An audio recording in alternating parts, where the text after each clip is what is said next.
നായ നടന്നോണ്ട് ഒരു കാര്യവുമില്ല, നായ്ക്ക് ഇരിക്കാനോട്ട് നേരവുമില്ല എന്ന് മുഖ്യം പറയുന്ന ഞാൻ ഉദ്ദേശിച്ചത്. ഇരിക്കുന്ന ആളോട് ചെന്ന് പറയും. പോത്തിനോടാണോ വേദം ഓതുന്നത്? ഞാൻ ഇതുദ്ദേശിച്ചത് മകനെയാ. ഞാനൊന്ന് കുളിക്കട്ടെ. കാക്ക വിളിച്ചാ കൊക്കാവൂ. ഞാൻ ചാണ്ടിയ ഉദ്ദേശിച്ചത്. ഒരേ ഒരു സൽപുത്രൻ നാട് ഭരിക്കുന്ന മന്ത്രിയൊക്കെ നാട് ഭരിച്ചാലല്ലേ തിരക്കറിയാൻ പറ്റും. അല്ല, ഞാൻ മോനെയാണ്.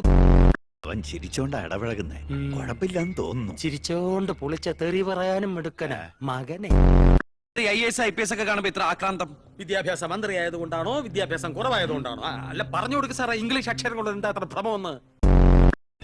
അവറാച്ചന് രാജി വെച്ച് ഒഴിഞ്ഞാ പോരെ, മന്ത്രിസഭ പിരിച്ചുവിടേണ്ട വല്ല കാര്യമുണ്ടോ? പോണ പോക്കിലെല്ലാം തൊലയട്ടെ എന്ന് കരുതി കാണും. ഉത്തരത്തിലിരിക്കുന്ന എടുക്കാൻ പോയി ഇപ്പൊ കക്ഷത്തിരുന്ന പോയില്ലേ? ഞാൻ ഉദ്ദേശിച്ച നാളത്തെ പത്രവാർത്തകളെ.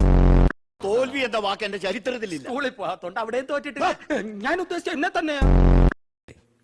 ഇവിടെ ഇരിക്കേണ്ട ഞാൻ ഇവിടെ ഇരുന്നില്ലെങ്കിൽ അവിടെ പട്ടി കയറിയിരുന്ന് ഇറങ്ങി. ഞാൻ ഉദ്ദേശിച്ചത് ഒരു ബനാന ടോക്കാണ്. ഈ കള്ളനായിരുന്നോ? ഞാൻ കള്ളനല്ല, കള്ളന് കഞ്ഞി വെച്ചു. തൂക്കിയെടുത്ത് പുറത്താക്കണോ? ഞാൻ ഉദ്ദേശിച്ചത്